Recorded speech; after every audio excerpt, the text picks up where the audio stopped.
Today I'm meeting another YouTuber. Oh, it's very exciting.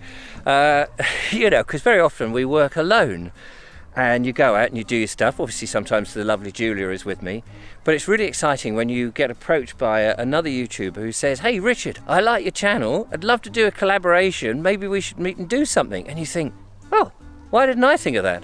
That's a good idea.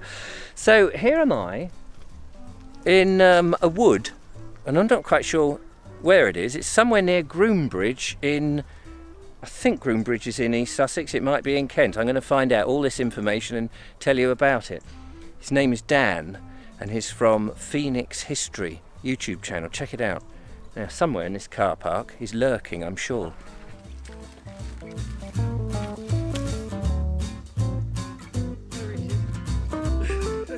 Dan, so nice to meet you. You too. Thank you Goodness, so much. this is Dan, Phoenix History, as I said just now, YouTuber. You're a young man, you love history. Yep. So I've got to, first of all, before we go into that, and we'll learn more about you as we make the video, where the hell am I and what am I doing here? So today I've taken Richard to, we're just outside of Groombridge, sort of equidistant between Groombridge and Eridge. So this is weird. In Sussex? Well, this is kind of weird. So Groombridge is technically on the East Sussex and Kent border. So you could, it depends, I suppose if you live in Groombridge, you can argue the case of whether you are or not, but Eridge is definitely in East Sussex.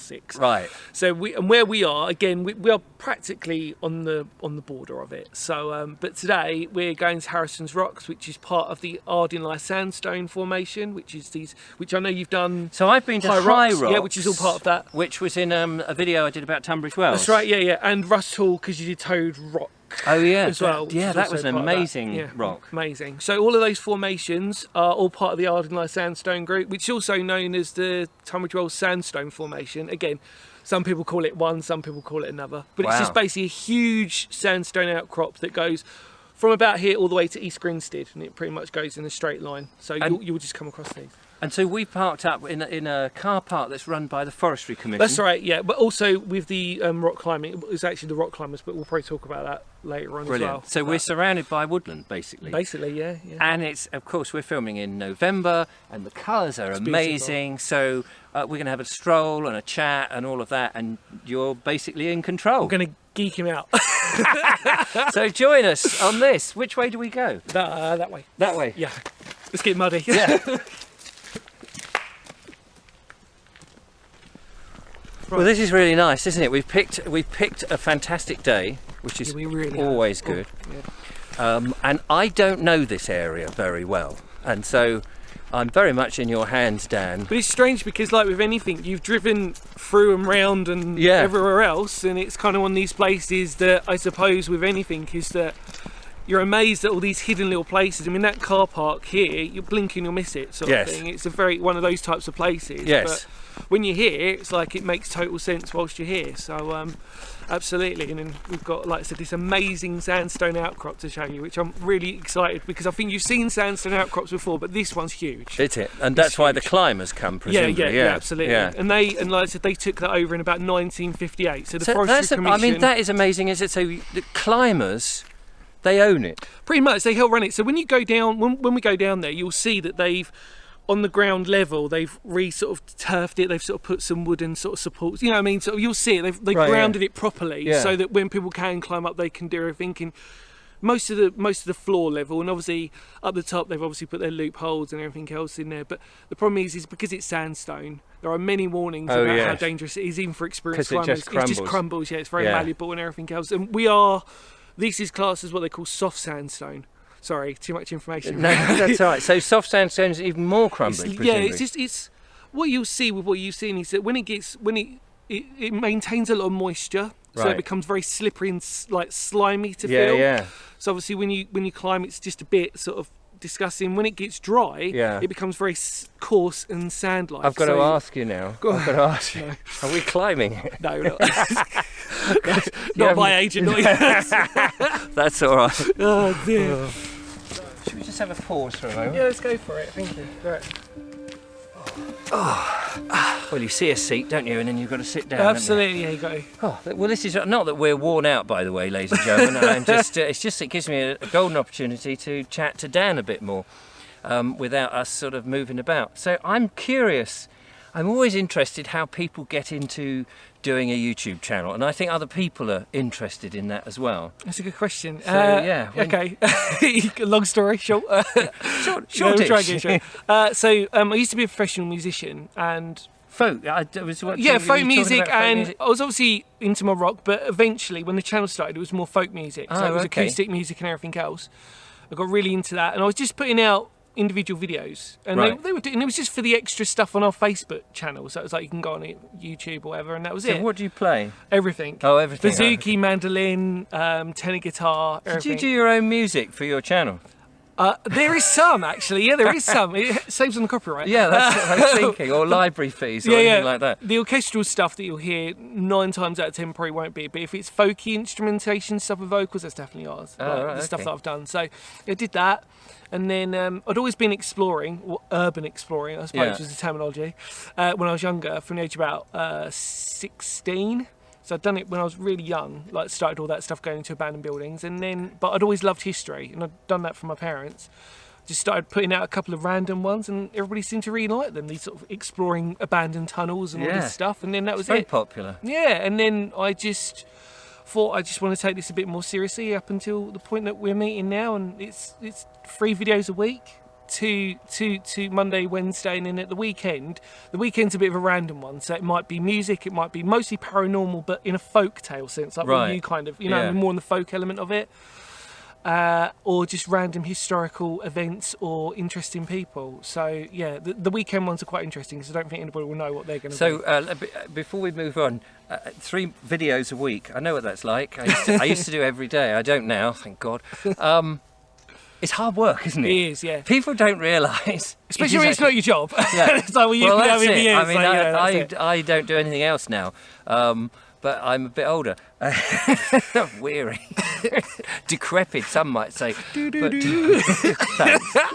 But yeah, it's good fun. But you know you've got to get these things out, and we'll talk more about that because you go off and you film several in a day, and I think, but the main thing for me is what I always say on my channel is more about mental health. It's about the idea of having a focus, a purpose, that you're going out, you're doing something, it's distracting your mind, it's making you feel better because you've gone on a quest. Yes. And then when you come back and you've achieved that quest, you just feel miles better, and all of a sudden your mental health sort of getting out absolutely. and just going for a walk is so beneficial. I feel like if you plan your journey as well, and you expect that it might go wrong, but embrace it if it does go wrong, if that makes sense. Okay, because sometimes you probably know as well, the journey is just as exciting as absolutely. Because if you're just there. And that's it. You just drive there, get out, look at whatever it is, and then get in the. Whereas there's more fun in the whole, because I find I'm always discovering something en route. Yeah. Whether it be a fungus, a bit of landscape, a strange bit of rock formation, or anything that you hadn't planned for, and that's what makes it interesting. And I think if you can train yourself to do that as well, because it's almost like going into your childhood self. I always believe, when you're a child and you become fascinated with all the minute things, but when you're an adult, you just don't. It's like, well, it's a bush and that's whatever. And but if you look closely, it might have insects or stuff like that. And I feel very passionate about that with my channel. That although it's a history-based channel, it's to also encourage people to go, look, literally 5 minutes away from where you live is this abandoned castle or this ruined castle. So go out and have a look at it. It's not gonna, you're not breaking law on those ones, you know what I mean, and all my stuff. So that's it. So we've got Harrison's rocks. We're going to look at those and find out more about those, and they are kind of behind us. They're literally behind us. Right. But we've gone there. I've taken Richard on a route that I've never been onto, which is the non-muddy route, because I felt really guilty for him talking about adventure. I've got my muddy boots here. So we're gonna hopefully descend it anytime soon now. So, excellent. Right. Back up that way? Back that way. Let's go. Right.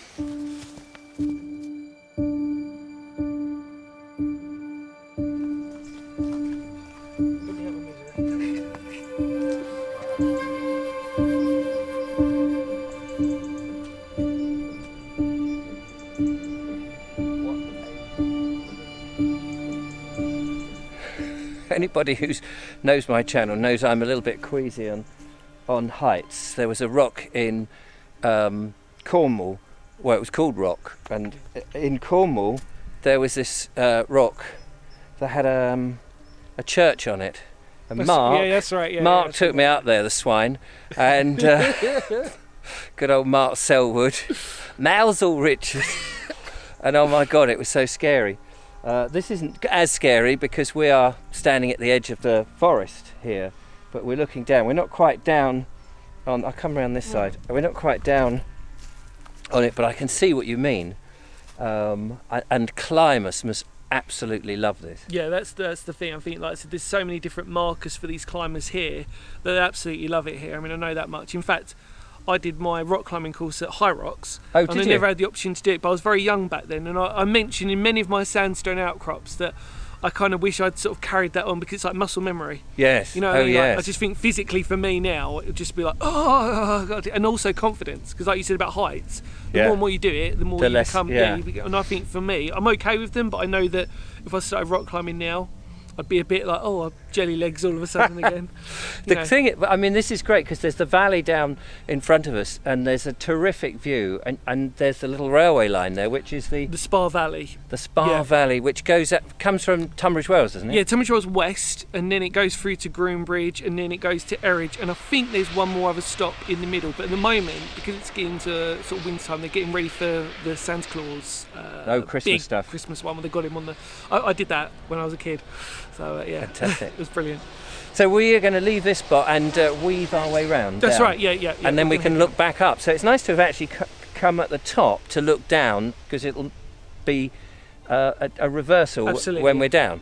I know what I mean. It's not putting it over very well.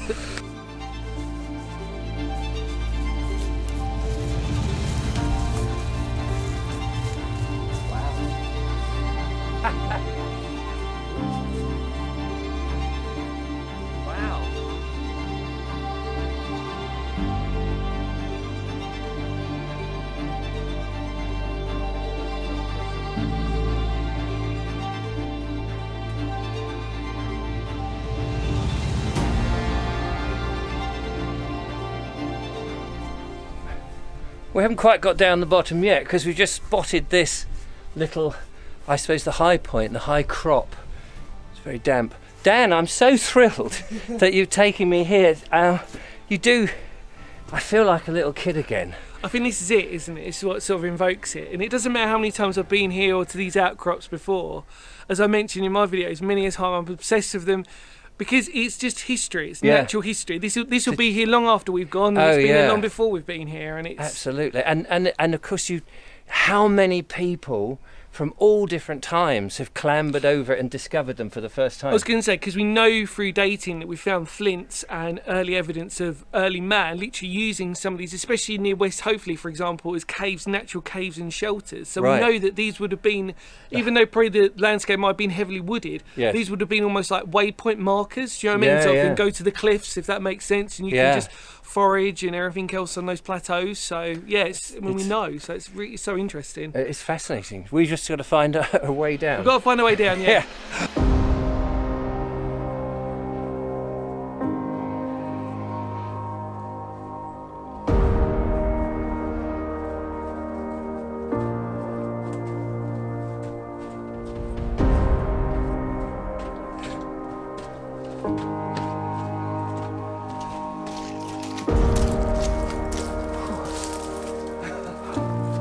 Wow. Amazing. Pretty special, isn't it? That is amazing.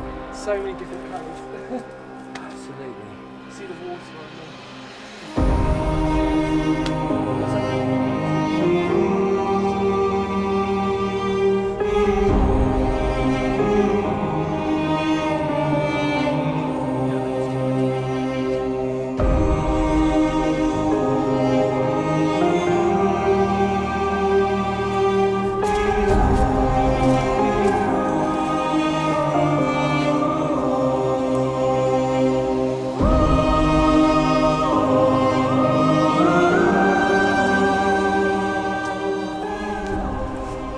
Just wanted to pause for a moment. I'm absolutely spellbound.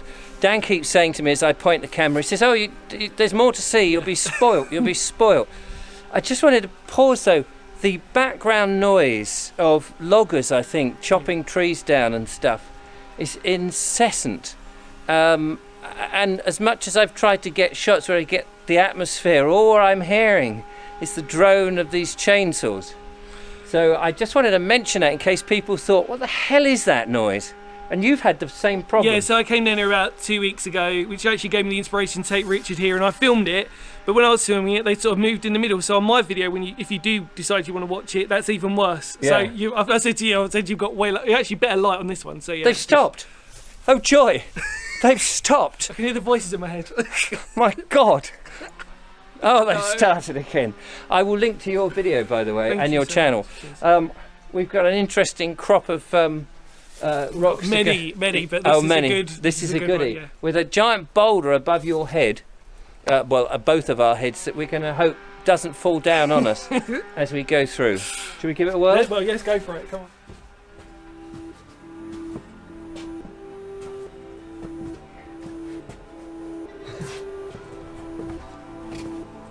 I see what you mean.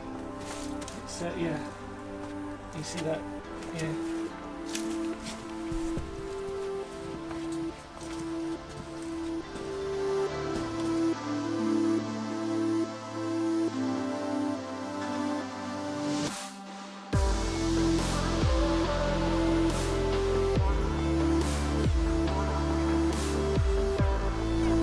These are just. I mean, I've said it a few times. I'm so thrilled and I'm so staggered, and it's so bigger than High Rocks that I went to before. Yeah, see, we were sort of saying that as far as sandstone outcrops, this might, from experience, because I've pretty much visited most of them. I said to Richard, like, the only one that I haven't explored, there's a couple of little tiny outcrops. But I think Eridge Rocks might be the second largest shear wall that I sort of know. Maybe West Hoathly, but this is definitely the most pronounced. It's amazing. So why Harrison's Rocks? So from rumour, there was a local farmer called William Harrison who was making firearms and muskets here in 1750. Oh right. And so probably for the fact that, can you imagine that coming down here and this local farmer's like making minor ammunition and everything else? I guess that, you know, you can test it. Yeah, absolutely. And ricocheting off off the rock. Yeah. But so that's the rumour that was taken. And like I said, in the 1950s Forestry Commission, then 1958, the British rock. I can't, forgive me for not mentioning the proper name, but the rock climbing people took it over about 1958. So it's still owned by the Forestry Commission, but also co-owned with the rock climbing association. And it's on. I mean, what was useful for me when I came up here, it's on Google Maps, Harrison's Rock, so you can find it very easily. Yeah. It's absolutely stunning. And the rock formations, you know, it's that whole business, the geology thing of the weaker rocks having been washed away by the glacial melting. That's right, yeah. Like, so we reckon it was around the Cretaceous period as well. So the idea is that obviously it's just like it's hard to put into words. Yeah. It's so huge. But it's one of these places you could spend hours at just looking at the way that the water has slowly made these little channels that have linked up to the rocks falling down, boulders and everything else. And you know, if you really pay attention to it, it's beautiful. But not only that, it's a major hub for wildlife and nature as well. You know. Yeah. Oh, you can see that. Yeah. And when the workmen stop, as they have now, it's peaceful. It really you is. can't hear the road. Occasionally, you do hear the trains, and we saw a train that was not the Spa Valley, but the main line. But I was going to say, because even if you see the Spa Valley one, it'll be an old-fashioned train. An old-fashioned train, going across the, you know. Yeah. Fantastic. And it still goes on. Still goes on. Let's go and look at it a bit more. This is a nice spot for a view across the valley. How much further? Not far. Not far. Not far. It's extraordinarily long. So I want to just, whilst we're having a little break here, I want to find out. Are you live in Kent? Don't you? So I live just sort of near Sevenoaks, but I do save up my money for petrol and just try to get about as much as possible Across the country. Yeah, when possible.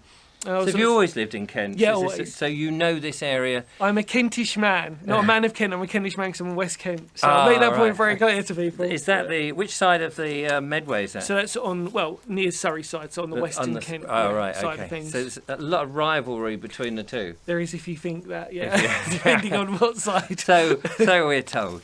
So yes. Well, I certainly want to do much more exploring in the Kent area, but probably next year. In the spring when you've got longer days, because the days are shortening.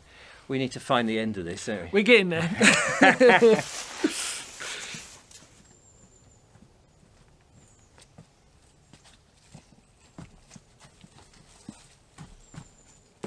Well, I'm rocked out.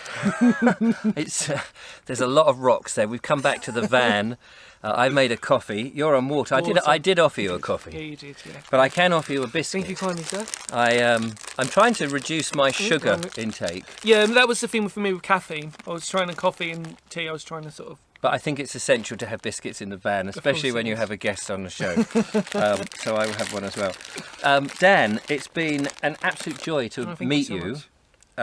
You have a fascinating channel, and you go to many more far-flung places than I do, which is well, just interesting, different, in a different way. Yeah. How would you sum up your channel? What is your USP? Well, the tagline is because history matters, which is what I firmly believe. The idea that obviously our history erodes. You've mentioned it before with villages building upon building upon building. Yeah. And I feel like for me that even though my channel is very small, hopefully it provides a sort of snapshot for that period of time or those locations that are just a little bit different, that might make you think, like I said, even like Harrison's Rocks, for example, just might make you think a bit different. And as you've said to me, you've reminded me actually that we are documenting a moment in time. Yeah, we're documentarians, both of us. I mean, like for you, even for landscape, it's just as important as me doing historical buildings. So yeah. Yeah. Well, you can find Dan at Phoenix History on YouTube. I'll put a link in the description anyway.